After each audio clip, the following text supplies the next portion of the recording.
Ladies and gentlemen, welcome to the Warner Bros. Discovery First Quarter 2026 Earnings Conference Call. At this time, all participant lines are in a listen-only mode. After the speaker's presentation, there will be a question-and-answer session.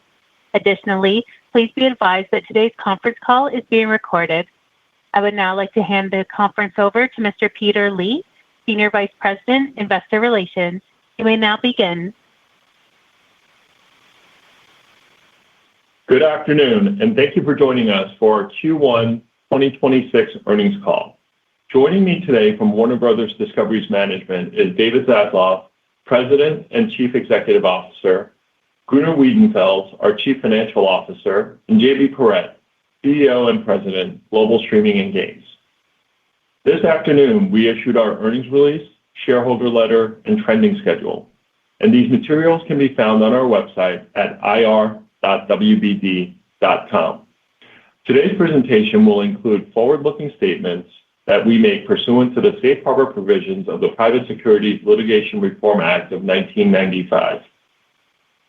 Forward-looking statements include, without limitation, statements about the benefits of the proposed transaction between WBD and Paramount Skydance, future financial and operating results, the combined company's plans, objectives, expectations, and intentions, and other statements that are not historical facts. Such statements are based upon the current beliefs and expectations of WBD's management and are subject to significant risks and uncertainties outside of our control that could cause actual results to differ materially from our current expectations.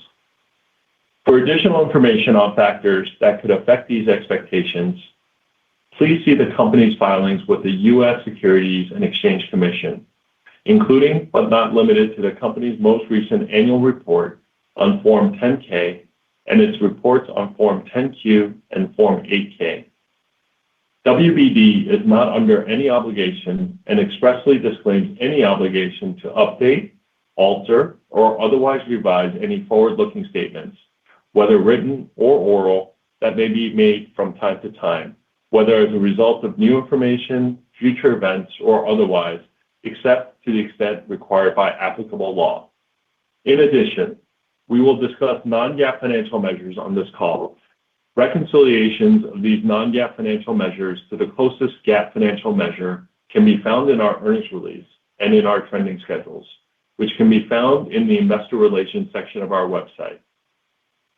I will turn the call over to David for some brief remarks, after which we will take your questions. Before doing so, I ask that you limit your questions to topics related to our Q1 results and related business and financial topics.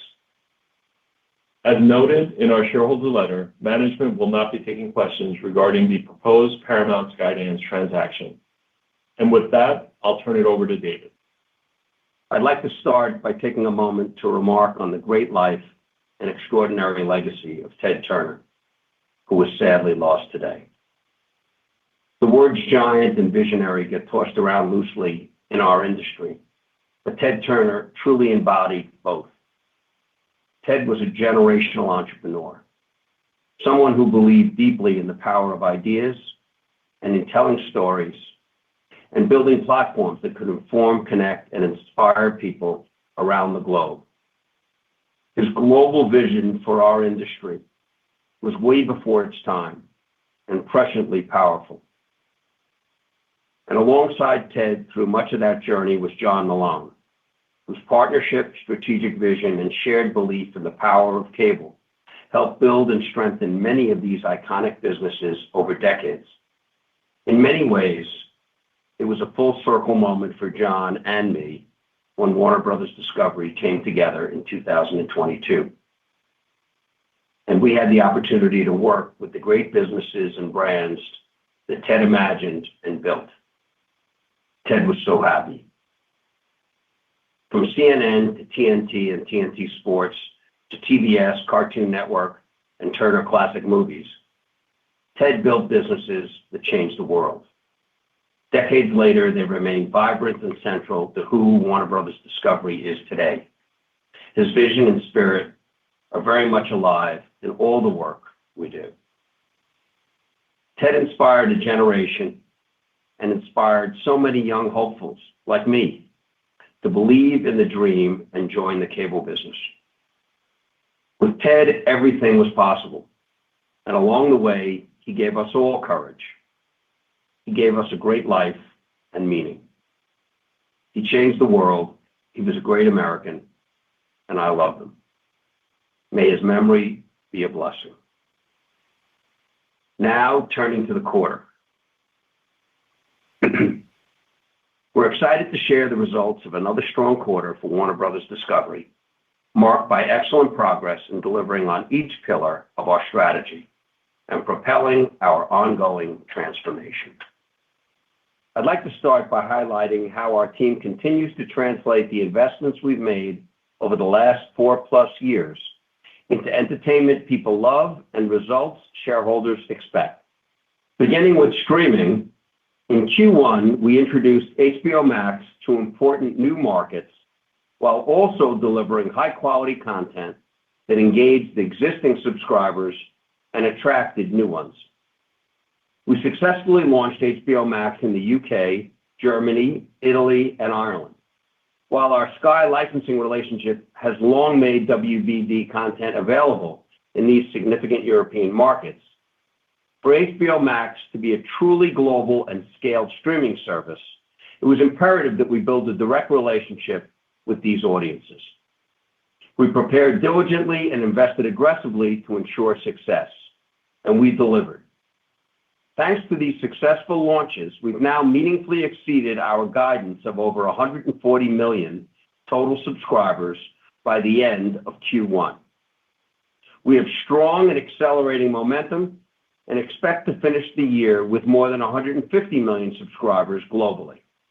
And more importantly, we are seeing healthy acceleration in subscriber-related revenue growth, which we expect will pick up real pace in Q2 and through the rest of the year. We believe the key to strong subscriber and subscriber-related revenue growth is delivering content that audiences love. And boy, do they love what they're getting on HBO Max today. Thanks to the brilliance of the HBO team, Warner Brothers Pay One Movies, Warner Brothers TV, one of the industry's best and strongest TV studios, and an industry-leading film and television library amassed over a century, HBO Max's content is thriving in a highly competitive market. Fresh off its Emmy and Golden Globe wins, the second season of The Pitt reinforced its place as a cultural phenomenon, averaging more than 20 million viewers an episode. And A Night of the Seven Kingdoms proved one of the breakout TV hits of 2026, not just rewarding Game of Thrones fans, but bringing many viewers into that universe for the first time. With 36 million viewers per episode, A Night of the Seven Kingdoms is among the most popular debut series in HBO history. In fact, HBO has never featured more active shows, averaging more than 20 million global viewers, than it does right now. Complemented by comedy hits like Rooster, limited series like DTF St. Louis, and an international local language series such as Like Water for Chocolate in Mexico and Maxima in Argentina. We've created an offering that is distinct, balanced, and earns a pricing premium through consistent excellence. With Euphoria now back, a new season of House of the Dragon on the way, and the upcoming debuts of the television series Lanterns, Stewart Fails to Save the Universe, and Harry Potter and the Philosopher's Stone on Christmas Day, we see nothing but strong growth ahead for HBO Max. The second pillar of our strategy has been elevating our WB studios back to industry leadership. Since bringing WBD together, we've transformed WB Studios on nearly every level. Last year, those changes broke through creatively and financially. If there were any remaining questions about Warner Brothers' creative renaissance, they were answered unmistakably at this year's Academy Awards. Warner Brothers was recognized with 11 Oscars, including one battle after another, becoming Warner Brothers' first Best Picture winner in more than a decade, and the most Oscars in the studio's 103-year history.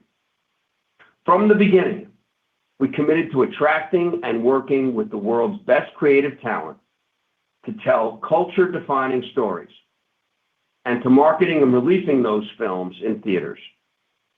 These Oscar wins and the string of box office successes in our motion picture group validate our conviction.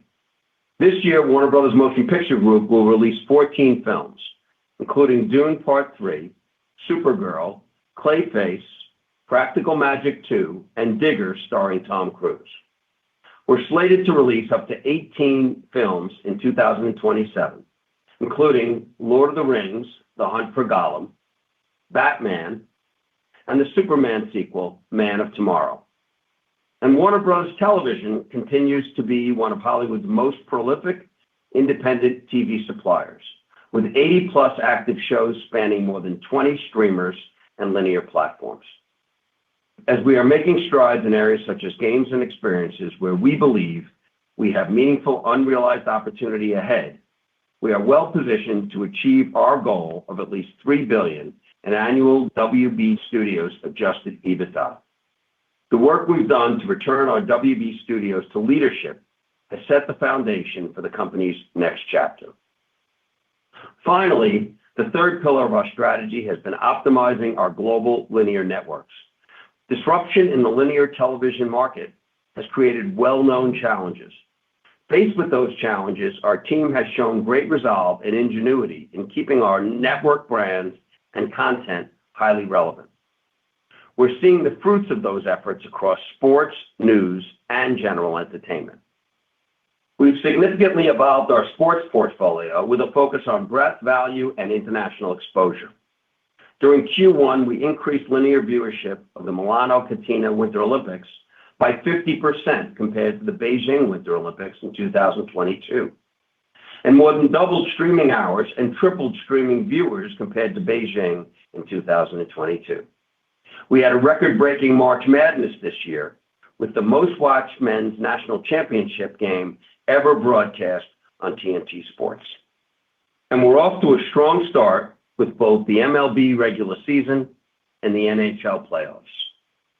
We're also seeing resilience in general entertainment networks.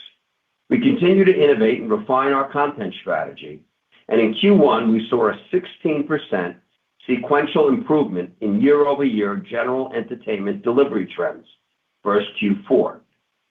Even excluding sports, networks like TLC and TBS grew primetime viewership by double-digit percentages versus the prior year. Increases were even more pronounced in news. The world has confronted a wave of recent disruption.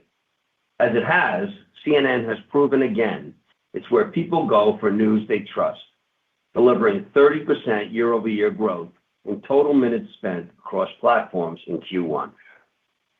These strategic and operational successes all help set the stage for the next chapter in our transformation. And no event was more significant in Q1 than our reaching an agreement for Paramount Skydance to acquire WBD at a cash price of $31 per share. Our shareholders clearly agreed that this offer represents outstanding value, as 2 weeks ago they voted to approve the sale to Paramount Skydance. We've said consistently that we're living through a period of historic disruption in media and entertainment. How content is made, how it's distributed, and how it's consumed is evolving with increasing velocity. When you look across Warner Brothers Discovery today, in studios, streaming, and global linear networks, each segment of our business is demonstrably more nimble and better positioned for future success than when Warner Brothers Discovery was formed. That's a testament to the hard work and dedication of our talented team of 30,000-plus colleagues who have remained focused and relentless in pushing Warner Brothers Discovery forward. With that, we'll now take your questions. Thank you. If you would like to ask a question, please press star one on your telephone keypad. If you would like to withdraw your question, simply press star one again. Thank you. Your first question comes from Rich Greenfield with LightShed Partners. Your line is open. Thanks for taking the question. JB, now that we've sort of finished the major European rollouts, and it feels like sort of your global rollouts are sort of now complete. I was just wondering, maybe get your observations, HBO Max as a business and sort of where the product stands today. Anything you could sort of say about where you think the future of HBO Max is. And then just Disney and Josh D'Amaro this morning really highlighted the point that sports really has a growing importance to streaming platforms. It's why they want to keep ESPN inside of Disney. You all have a very different perspective on sports and streaming. It'd be helpful to understand what you see or your unique perspective. Yeah, thanks, Rich. It is an exciting moment. I think, when we look at the 4-year journey that we've been on, when we set out in 2022 and said we believed the world was going to go to the winners were going to require a global footprint.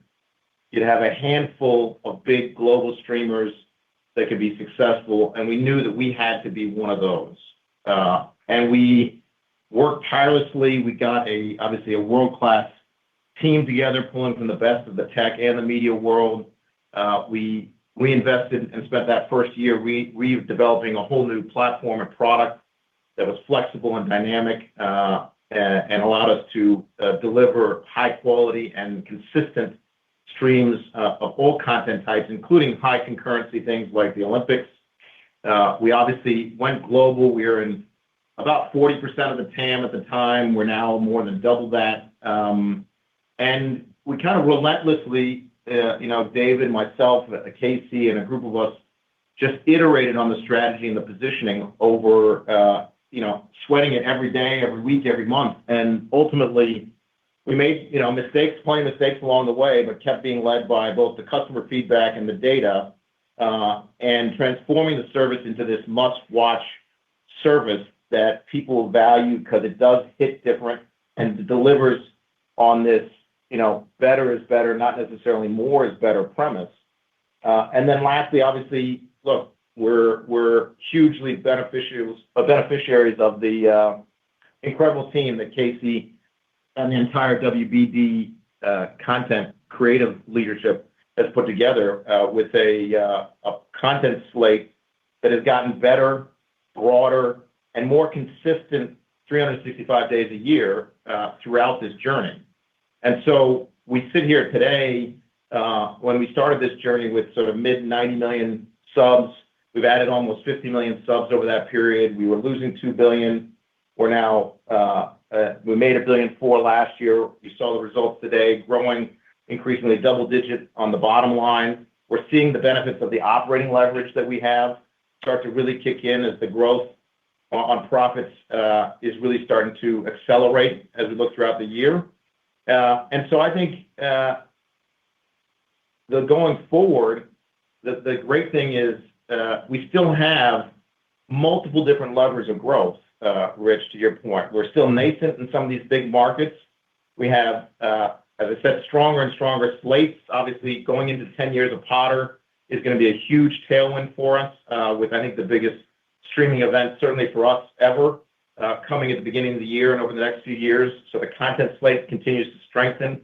We're moving more and more wholesale subs into retail, and the ARPU and the LTV of that is accretive and looks better. Our ad sales business, particularly internationally, is still very nascent and growing. Our product, which we've talked about a lot, we've invested a lot to get it better, and it still has a lot of things that we're moving day to day to improve, and that will help engagement.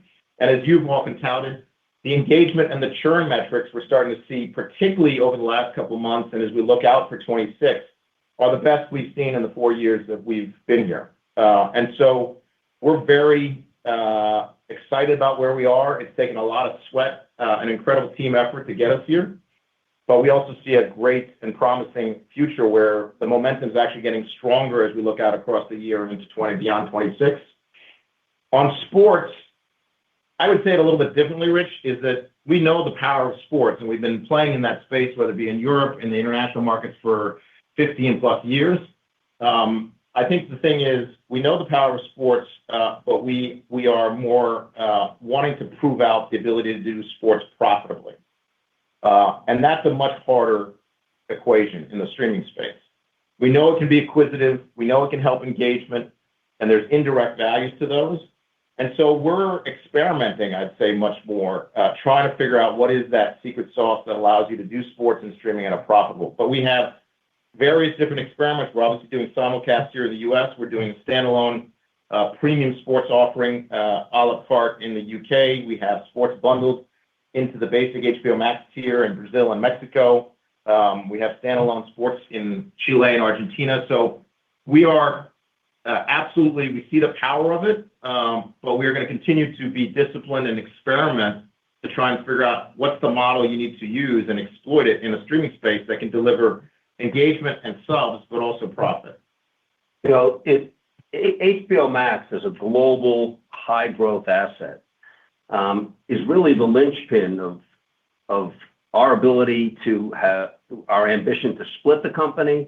And now I think a piece of the business that you will see will be a huge benefit to Paramount when our deal closes together with their assets. But it's for JB and Casey and then the whole creative leadership at Warner Brothers, Mike and Pam and James Gunn and Channing to all come together and get behind this idea of a global HBO Max and to turn it from losing over $2 billion to effectively a $4 billion turnaround. But more importantly, a high growth asset that made our studio and streaming business a sustainable growth asset, which was the basis on which we executed the strategy of splitting the company, which ended up with the interest of multiple players and ultimately Paramount. So for JB and Casey and the whole team and the creative renaissance that went behind it, that is the leading growth asset at Warner Brothers right now, and I think it'll continue to be. And it's probably the most important asset. It pulls together all of our TV library. It pulls together all the great motion picture content that Warner Brothers and DC puts together. And having that kind of a leading growth asset, as JB says, as a global player is something we're excited about, particularly in light of it coming together with even more strength from Paramount. Thank you, Rich. Operator, next question. Your next question comes from Robert Fishman with MoffettNathanson. Your line is open. Good afternoon, everyone. David, with the launch of YouTube TV Sports and just overall cord-cutting trends, curious what your latest thoughts are on how the pay TV landscape will evolve from here. Are we reaching a floor for sports fans? And what do you think happens to the cable networks that aren't primarily sports? And then just maybe following up on your first comments, you've long discussed the advantages of bundling streaming services in the U.S. while also thinking about the international DTC opportunity. So curious, through all of your different conversations with Netflix and Paramount, any updated views you have on the power of a global scaled streaming service and how some of these smaller services can still best compete over the long run? Thank you. Well, let me start with the second one, the idea of bundling or consolidation. When you put your TV set on and you see in any market around the world 15 to 20 choices of apps that you come in and out of, and when you're talking about what you want to watch, you got 3 people on a couch Googling where it is and how to get in and out of it. It's just not a good consumer experience. And for 4 years, we've been saying that the consumer experience is going to get restructured, and that there'll be a lot of value creation in those that can be one of the emerging leaders, and more importantly, for consumers to have a better experience. And we saw with Disney that bundling together, the churn went down. It was a better consumer experience. It was also a better economic experience. We've been working on bundling, and the idea of Paramount coming together with Warner Brothers is in that same vein of creating a service, which David and the team will work to do, which will create an even more robust and compelling consumer experience. JB, you've been leading around the world this idea of bundling for us, and 3 years ago, you and I were talking about it. In the last year and a half, loads of regional players have been working with you and with Casey on doing that. Yeah, Robert, we're obviously big believers in it. We've seen the benefits of it from an LTV perspective on our base. As David said, we had 3 years ago or so, no bundled subscribers from bundles with other programmers. And now, in addition to obviously the Disney bundle here, we launched in Germany with RTL Plus. We've launched with View in Southeast Asia. We're part of bundles in LATAM and across, frankly, the global footprint. And the reality is we see meaningfully our highest LTV subscribers coming from some of those bundled subscribers. And so it's beneficial to marketing expense. It's obviously hugely beneficial to churn. And ultimately, it's a very healthy and growing part of the business that I think will be an increasingly important part of the entire ecosystem. On the ecosystem for channels, we had a great quarter focusing on doing what we do, which is try and create content within sports, food, home, general entertainment. Our overall networks were up significantly. A real focus on the creative team of creating more content that nourishes our viewers. The sports also for us is doing very well. CNN, Mark's team, the ratings were up significantly. Your guess is as good as ours in terms of what happens to the overall universe. It's encouraging what Chris Winfrey's strategy has been at Charter. And if you look at their actual multi-channel subscribers, they're almost flat. And they're providing a very compelling experience where you can go from cable over and enjoy some of the best programming that you want on services like HBO Max or Disney. So I think we can't control that. We can help it by doing great programming, and that's what we're continuing to do, and the numbers reflect that. David, this is Gunnar. If I can add one point that's important. We have long stopped viewing our linear networks as linear networks. We have creative teams that are creating fantastic content that works across platforms. And we are generating significant returns with every dollar we're spending in that business.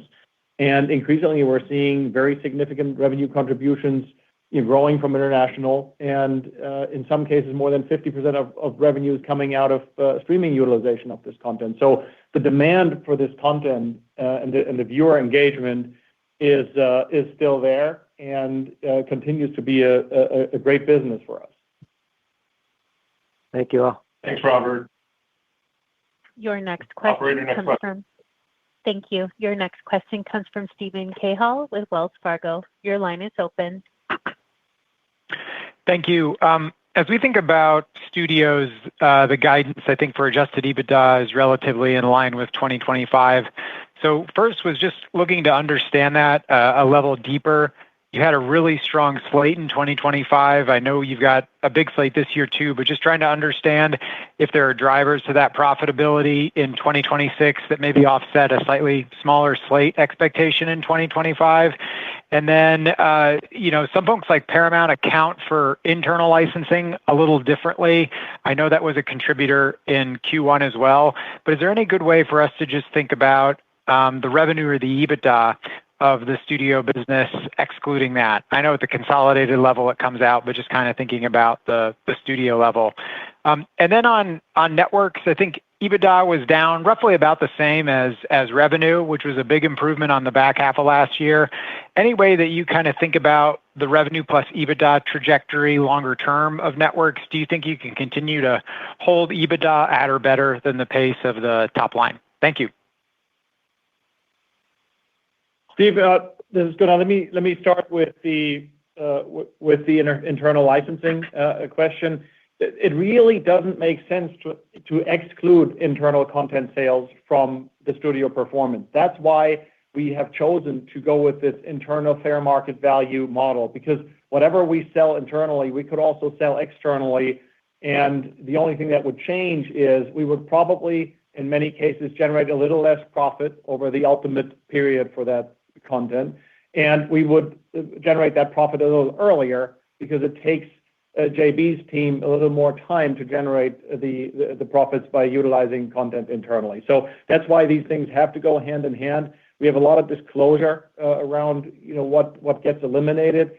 And what I've said in earlier calls is that over the past few years, as we have pretty dramatically shifted from a heavily externally focused content licensing to a more internal utilization model, we have essentially created value in our company profits that are eliminated and sitting on the balance sheet and that are beginning to bleed back in a much more material way into our consolidated profits as we're getting the benefit from utilizing the content, which took a little longer to hit the P&L, but is going to be a very helpful driver for us. On the studio side, look, you mentioned this.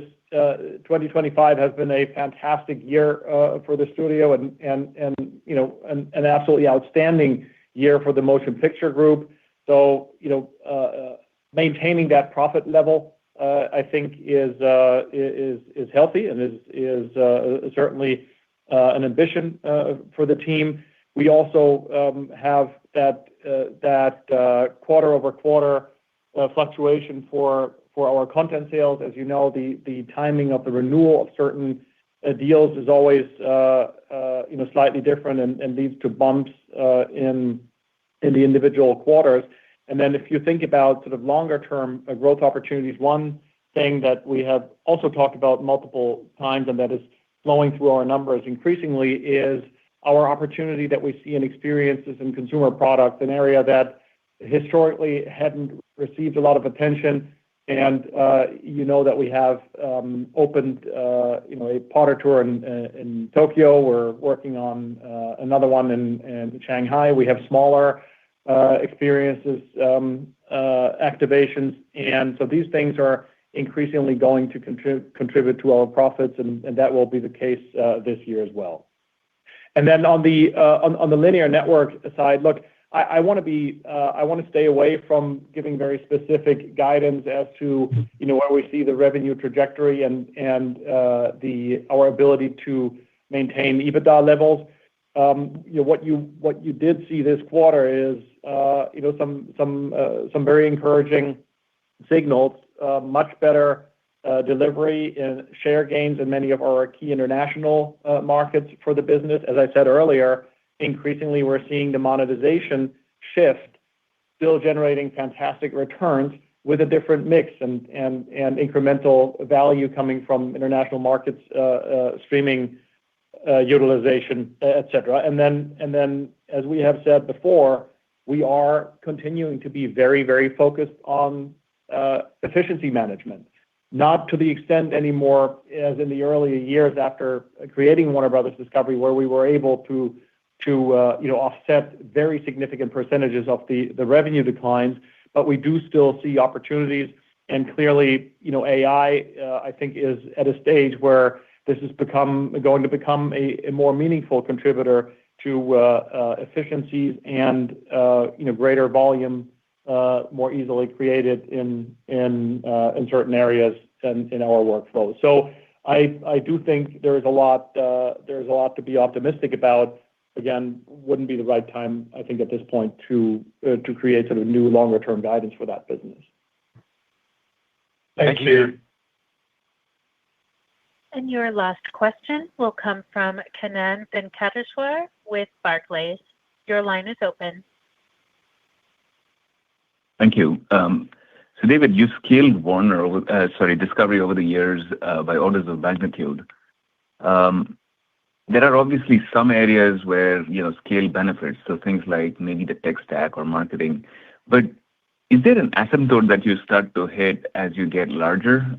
Do the benefits of scale basically increase proportionately with size? And the main reason I'm asking this is we are starting to see some engagement stagnation across premium services, especially the larger services, Netflix engagement being an example. And then also on the legacy TV side, I mean, it took a little bit of time for you to integrate the Warner assets with Discovery. And so would be good to get your context on, as you scaled the business, where did you start hitting the hurdles and, beyond a certain point, does scale become, a disadvantage? And then Gunnar, from your perspective, the spin that was being planned, are there costs right now in the P&L that would not have existed if the spin was not being planned? I mean, is there, some of these efficiencies potentially in the future? Thanks. Thanks so much. On scale, having more scale of great content and storytelling on your menu is clearly valuable. What we learned is aggregating it all together in one place isn't always the best way to create the most value. So as Gunnar was saying, there's a lot of our content on our channels domestically and around the world that JB and Casey have found is really helpful in engagement and attraction on HBO Max. There's some that we get significant incremental value by reselling it on AVOD to niche users that have a great love for our affinities. And so same thing was the idea of putting sports together with all of our content in every market. In some cases, putting that scale all in one place, we were better. Like, for instance, in the UK, we have TNT Sport. We put all of our entertainment content in one basket, and then we put all of our sports content in another. And we think we can nourish different audiences in different ways and get more value. But having more premium, high-quality content that when people could watch anything they want is what you really need in order to be successful, together with a global footprint. I mean, the biggest issue on scale is global. When you're competing regionally, if you're a U.S.-only business, or if you're German-speaking only, or if you're Mexico only or Brazil only, those used to be very compelling businesses. But as TikTok and Instagram and Facebook, together with Amazon and Netflix and HBO Max and Disney, start to become more global and have the ability to amortize content above the globe in that way and see what works, and then restructure that content in different ways to create more value, it becomes harder and harder to be a regional player. JB, you've been in this fight. Yeah. I mean, I think the short answer to your question is we don't see that moment coming anytime soon. And I understand the question of, some of the leaders in the space who've been at this for 15 to 20 years, maybe seeing some maturation that is a very different situation for us, that we've been at this for 5 or 6. And so we're in the early innings, whereas they may be in more mature innings. And the levers that I described earlier are the same levers that, from certainly an operating leverage standpoint financially, we're seeing great opportunities to drop more and more dollars from the top line growth to the bottom line, given a lot of, obviously, the investments we've made on tech platform and some of the core infrastructure.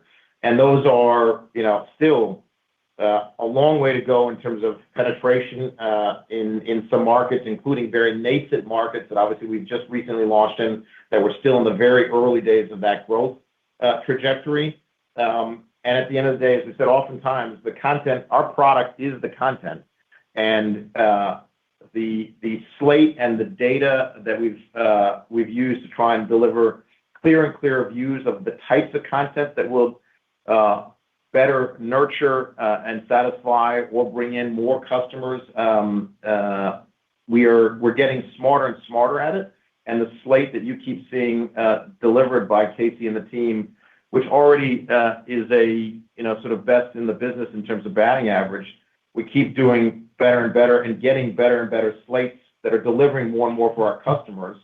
And so between that and then also the ad sales benefits, we continue to improve the product, which is also where we are in the early innings versus others who are much more sophisticated because they've been at it longer. All those ingredients would lend you to believe that we've still got years to go in terms of operating getting more and more high operating leverage from this business as we continue to sort of grow across those different levers. Gunnar? Yeah, Kannan, on your question on separation-related expenses in the P&L, there are still some separation-related expenses flowing through, but I just want to explain the geography a little bit. Those are costs that you will find below the line, so they will have a very marginal impact only on EBITDA. There is a lot going on below the line. If you look at our restructuring expenses, you see the Netflix break fee that we didn't even pay flow through our P&L, et cetera. And that is going to continue. It's not only the separation-related work, but also expenses related to our sale process and the pending PSky sale. The interesting point here, I think, is for free cash flow. You did see that we had pretty meaningful negative cash impacts last year. We may not get quite to that level, but pretty close in 2026 as well. We flowed $100 million roughly in negative cash impact through the first quarter, and again, there will be more coming through, a combination of advisory fees, but also incremental interest from the bridge, tax leakage, et cetera, et cetera. So that's going to continue to be a factor, and we'll keep pointing it out over the course of the year. Thank you, Kannan. Thank you. Thank you. This concludes today's conference call. We thank you for joining. You may now disconnect.